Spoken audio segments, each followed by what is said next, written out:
तर महाराज सांगतात कामामध्ये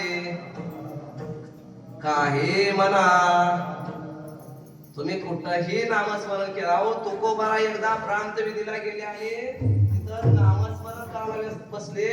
त्यावेळी काशीचे पंडित तुकोबारांना भेटायला आले. ज्यावेळी वेशीमध्ये आले, वेशीमध्ये आल्यानंतर त्या पंडितांच्या कानावर श्री विठ्ठल श्री विठ्ठल असा नामस्मरण ऐकायला आलं. त्यावेळी ते पंडितांनी विचार केला, असा हा कोण मूर्ख माणूस आहे की अशा अपवित्र जागेमध्ये नामस्मरण करतोय. मग जरा पुढे जाऊन बघितलं होतं काय कोणी येताना की देवा तुम्हाला काय आवडतंय ते सांगा आम्हाला, विचारलं होतं. मग तुकोबारांना जर आपण विचारलंच नसेल तर तुकोबारांनी काय सांगावं की मला हेच आवडतंय म्हणून. एखाद्याच्या जर आपण व्यवहारातला दृष्टांत घेतला, एखाद्याच्या जर आपण घरी गेलो, घरी गेल्यानंतर घरी जाऊन बसल्यानंतर त्या व्यक्तीने आपल्याला पाणी आणून दिलं, चहा आणून दिला आणि त्या व्यक्ती काहीच बोलत नाही, काही न बोलता जर आपण घरातलं सगळं जर सांगत बसलो,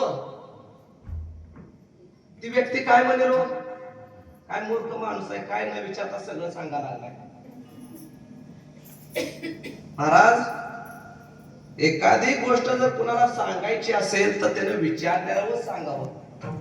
एखादी गोष्ट सांगायची असेल तर त्या माणसाने विचारल्यानंतर सांगावं. एखादी गोष्ट महाराज न विचारली तरीही सांगू नये.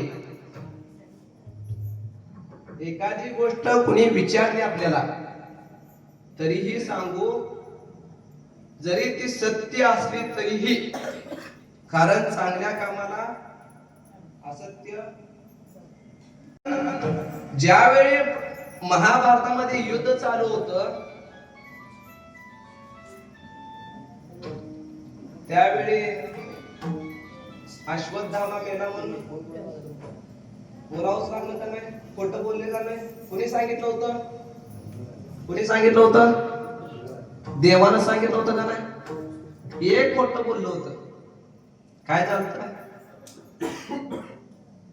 एक खोटं बोलल्यावर अंगठा घेतला. तीही देवानं सांगून सुद्धा खोटं बोलले होते. आपण देवानं न सांगता किती खोटं बोलतोय. अहो, पावला पावलाला आपलं खोट आहे.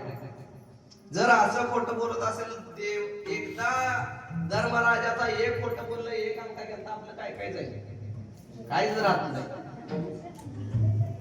महाराज सांगतात एखाद्या चांगल्या कामाला जर खोटं बोललं तरी चालतं आणि एखाद्यानं नाही विचारलं तर त्याला सांगावं. काय सांगावं. एखादा आंधळा मनुष्य असेल, आंधळा मनुष्य जात असताना जर त्याला एखादा पुढे खड्डा असेल, खड्डा तो त्या आंधळ्याला दिसतो का, दिसत नाही. मग जर तो त्या खड्ड्याच्या दिशेने जात असेल, काही पावलानं त्या खड्ड्यात पडत असेल आणि आपण जर त्या खड्ड्याकडे बघत असेल आणि त्या अंध माणसाला जर सांगत नसेल तर ते महापाप आहे महाराज. आणि जर त्या अंध माणसाला जर सांगितलं तर ते काय आहे, पुण्य आहे महाराज. महाराज सांगतात की एखाद्या माणसाला दिसत नसेल आणि पुढे जर खड्डा असेल, जर त्या माणसाला सांगितलं तर महाराज ते पुण्य. तेच महाराज सांगतात मला कोणी विचारलं नाही, पण हे जे मी समुदाय बघतो, हा जो जनकल्याण बघतो, हे मला या डोळ्यानं बघवत नाही. कारण हे संत महात्मे येतात कशाला, तर महाराज सांगतात जगाच्या कल्याणाच्या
जगाच्या कल्याणा संतांच्या विभूती देह कष्ट विते परोपकारी किंवा बुडते हे जन न देखवी डोळा येतो कळवळा मनोनिया. महाराज सांगतात हे जे अंधाराचे जग आहे त्यांना मार्ग दाखवण्यासाठी या पृथ्वी तलावर आमचा होता. मार्ग दावून गेले आधी दयानिधी संत किंवा झाडू संतांचे मार्ग आडराणे भरले जग उच्चिष्टाचा भाग.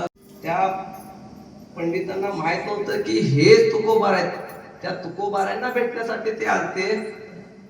त्यावेळी ते गेले घरी. घरी गेल्यानंतर ज्यावेळी तुकोबार प्रांतविधी उरकून घरी आले त्यावेळी त्या पंडितांनी विचारलं की अहो अशा अपवित्र जागेमध्ये तुम्ही नामस्मरण घेऊच कसे शकता. त्यावेळी तुकोबारा सांगतात माझी मज झाली अनावर वाचा छंद या नामाचा घेत असे माझ्या मनाला त्या नामाचा इतका छंद लागलाय गोविंद गोविंद मना लागली या छंद मग गोविंद ते काय. महाराज सांगतात की ह्या पूर्ण कायेला फक्त त्या भगवंताच्या नामस्मरणाशिवाय दुसरा छंदच नाही. मग ह्या नामस्मरणापासून काय फायदा आहे हो? महाराज सांगतात ह्या नामस्मरणापासून सांगतात मी तो अल्पमतीहीन काय वर्णो तुमचे गुण उदकी तारिले पाषाण हे मैमान. कारण इतका मोठा समुद्र पार करून जाण्यासाठी त्या दगडावर राम म्हणून त्या समुद्रात टाकले दगड तरले. ज्यावेळी भगवंताला वाटले आपल्या नामानं दगड तरतात तर आपण दगड टाकल्यावर का तरणार नाही. म्हणून भगवंताने प्रभू रामचंद्राने एक दगड घेतला आणि त्या पाण्यात टाकल्यानंतर काय झालं. पहिला दगड बुडला, दुसरा बुडला, सारखे दगड बुडवूया आपण. तिसरा पण बुडला. तिसराही बुडल्यावर देवाला प्रश्न पडला हे वानर दगड टाकल्यावर बुडतात तर आपण दगड टाकल्यावर का बुडत नाही. आणि हे जर आपलं बुडलेले दगड कोणी पाहिले तर आपल्याला देव पण.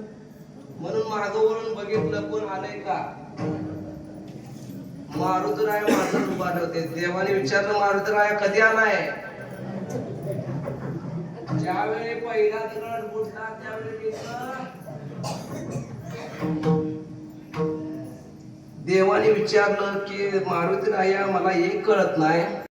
हे जे अंधकारात आपल्या अज्ञान रूपात वागत आहेत त्या अज्ञान रूपांना हटवण्यासाठी ह्या संत महात्म्याने आपली आवड व्यक्त केली. आणि हे आवड असे की प्रत्येकाला कशाची ना कशाची आवड असतेच. महाराज कुणाला कशाची आवड असेल सांगता येत नाही. कुणाला मृदंगाची आवड, कुणाला टाळ वाजवायची आवड, कुणाला नुसतं बसून ऐकाय. काय जणांना काय ठिकाणी बघतो की महाराज मला फक्त ऐकायला आवडतात म्हणतात, दुसरं काही करायला. काय जण म्हणतात महाराज काय कसं गातात ते आवडतं. काय जण कीर्तनाला येतात महाराज कसं आहे ते बघायला येतात. आणि काय जण घरात झोप लागत नाही म्हणून इथं झोपायला येतात. इथं आता घर नाही, रूम आहे तिथं, घर लांब आहे आपलं. पण बाहेर कसं काय जण झोप घरात लागत नाही म्हणून इथं झोपायला. कारण कीर्तनात झोप लागतेच हो. 100% कीर्तनात झोप लागते. विठोबा रखुमाई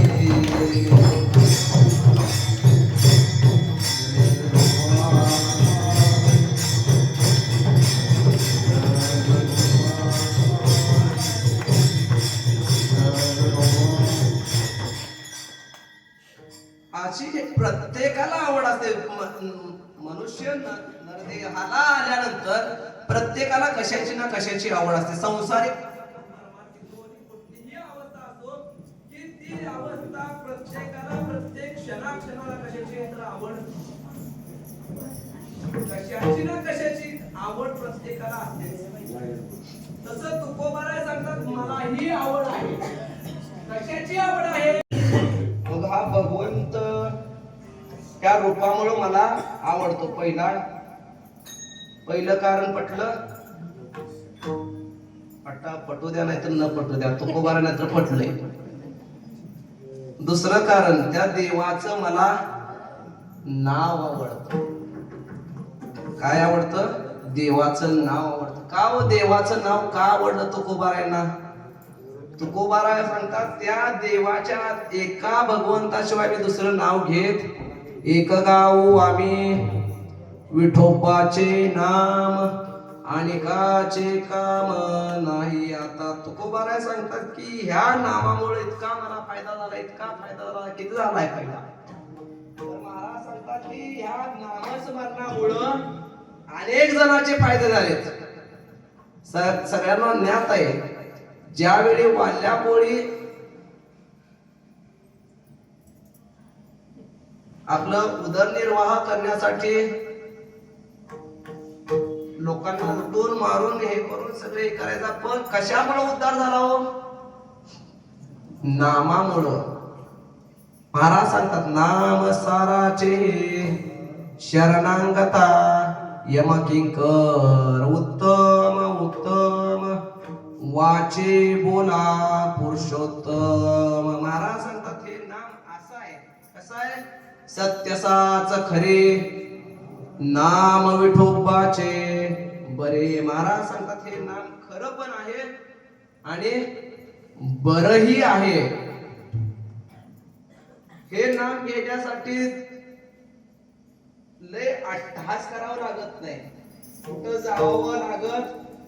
महाराज सांगतात नाम संकीर्तन साधन पै सोपे जळतील पापे जन्मांतरीची नलगती सायास जावे वनंतरा सुखे येतो घरा नारायण. मग हे नाम जर सोपं असेल, खरं असेल, बरं असेल तर हे नाम घ्यायचं कुठं?